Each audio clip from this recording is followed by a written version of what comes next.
Happy Wednesday. I want to recap a little bit about what we talked about on Sunday, and yeah, that's pretty much what I got for us today. So this past Sunday, we were in our I Declare War series, and we were discussing declaring war on busyness and what that means. Not declaring war on business, but on busyness. So how was your week?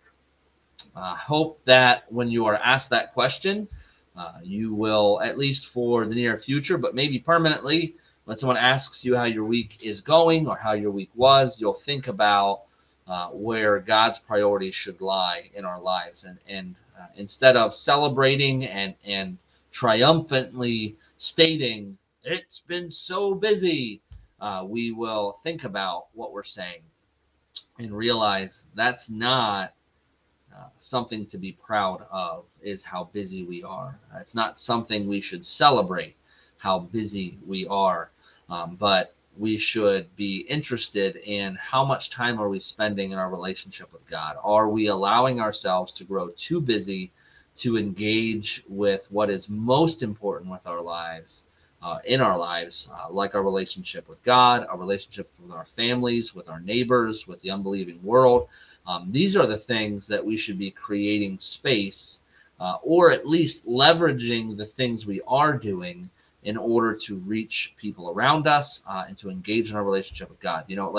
Uh, for me, it's rare that I have a week that is so busy that I feel like, man, I just have had no space for anything else in my life, anything outside of the absolute necessities. Now, maybe that's because I define necessities as different than some people, but um, I try to create space every evening that I can spend time with my kids and with my wife, spend time as a family, engaging them, and showing them they are a priority in my life.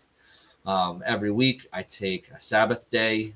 It's very rare that I miss my Sabbath day, but I like to take that time to connect with God and to be silent. A lot of times that day is spent in solitude, at least some portion of that day, or it's just spent enjoying my family and being able to, without the push of ministry or other things, I can just spend time with them and engage with them, which is why I told you on Sunday, if you call me on Friday, you're almost definitely not going to get an answer.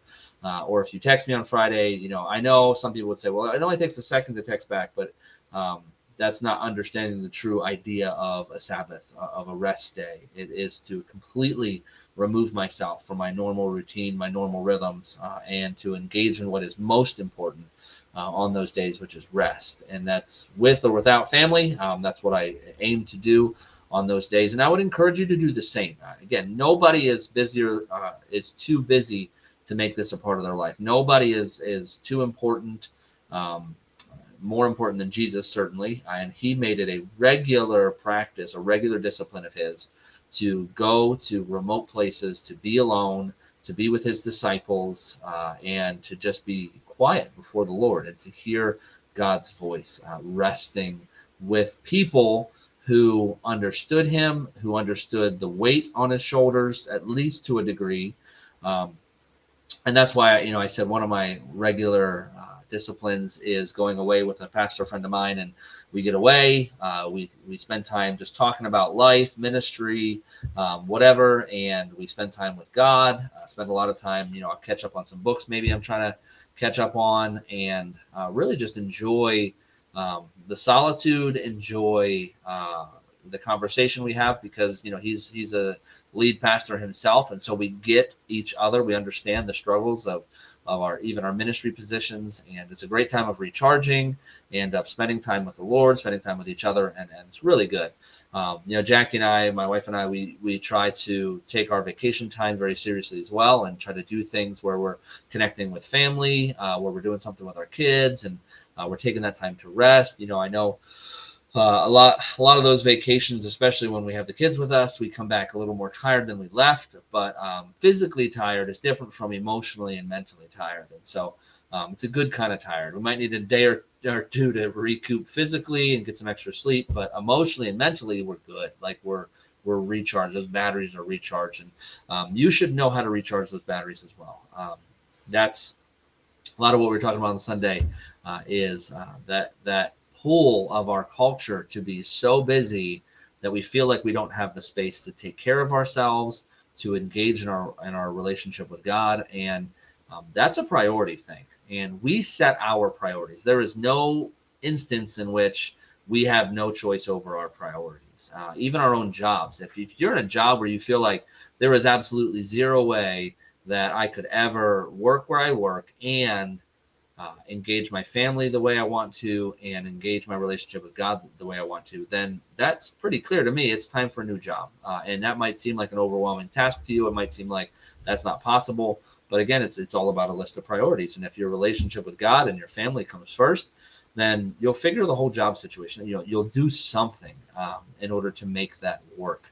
And so I'd encourage you, just set those priorities and live like they're actually your priorities. Do whatever it takes to live out the priorities you believe in and you want to see in your life.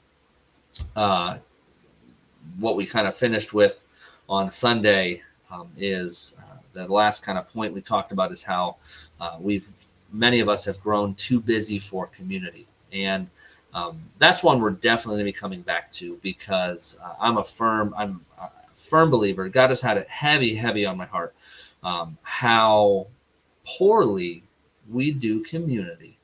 And I don't mean just Du Bois Alliance Church, but I mean the church as a whole. Like how poorly we do community, because that should be like our bread and butter. Like that should be the very thing which draws unbelievers in. The Bible says, they'll know us by the love we have for one another. The way that we love each other, the way that we come together, the way that we exist as a family. I mean, that should be what the unbelieving world sees and is like, man, that's really attractive. I might not believe what they believe, but I wish I had that in my life. I mean, if I were to ask you, what is the greatest form of community you've ever heard of or seen in your life, most of the time you're not going to think of the evangelical church. And that's unfortunate, because that is what God has called us to. We should be incredible examples of community.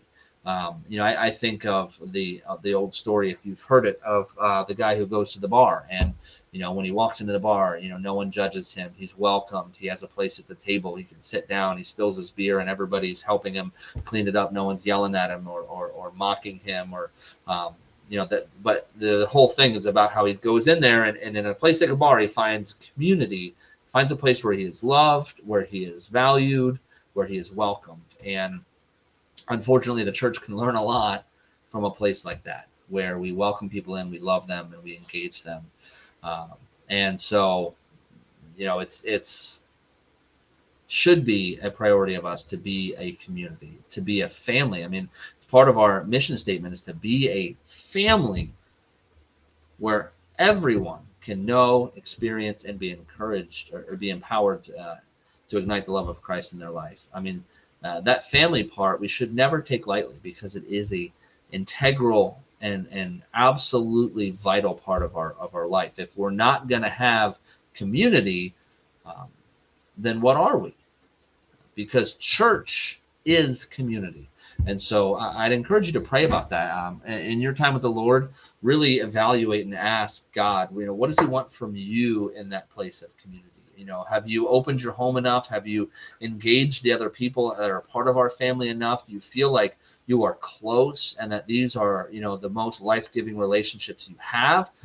Or do you find that community somewhere else? Is that not what church is for you? Is it just a place you come to on Sunday, a place where you learn a lot, a place where there's some nice people, and that you just pack up and leave after Sunday, and you don't want to think or see it again until Sunday, the next Sunday? So I'd encourage you to really ask God to speak into your life in that area of community and what that means for you. So I think that's about all I have for us in the recap. But I really enjoyed that sermon. We have at least one more in this series, and this coming Sunday will still be in the I Declare War series. And we have some awesome stuff God's taken us into. I'm really excited for what God has for us throughout the summer. And I hope that your plan is to get out and enjoy. Continue praying for rain. Good grief, we need some rain. And I know a lot of people, farmers and whatnot, are struggling right now without the rain. If you've heard of the wildfires in Canada, it's hazy outside even here because of the wildfires that are up there. The air quality is poor. It's some serious stuff going on up there. So certainly something else to pray about and to engage as well. As far as the calendar is concerned, really the next big thing we have on the calendar is next Thursday. We'll be setting up for Community Days at 6 o'clock. If you can come out and help us for that, please sign up for that so we know we're actually going to have enough people to help us get that together. But that's going to be an awesome experience. Community Days this year, that's next Friday and Saturday, the 16th and 17th. Friday from like 5 to 9, and then Saturday from noon to 9.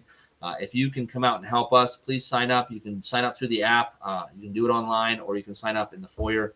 We have the sign-up sheets there as well. But we'd love to get as many people out as we can to engage our community. It's one of our best outreaches outside of the building that we do as a group. And so even if you only have an hour that you can spare and you just want to stop by and help us out for a little bit, it truly is fun. It's a great way to engage our community. So I really invite you into that. It should be a great time. Like I said, I think that's all I got for you. Father's Day coming up. If you haven't planned anything for Father's Day, I encourage you to think about that. It's not this Sunday, but it's the following Sunday. So be thinking about that. And I think that's all I got for us. Yeah. Have a great day. Enjoy this beautiful weather that's not 90 degrees. And hope to see you Sunday, 10:30 a.m. And if you can make it in person, obviously that's always better. But 10:30 a.m.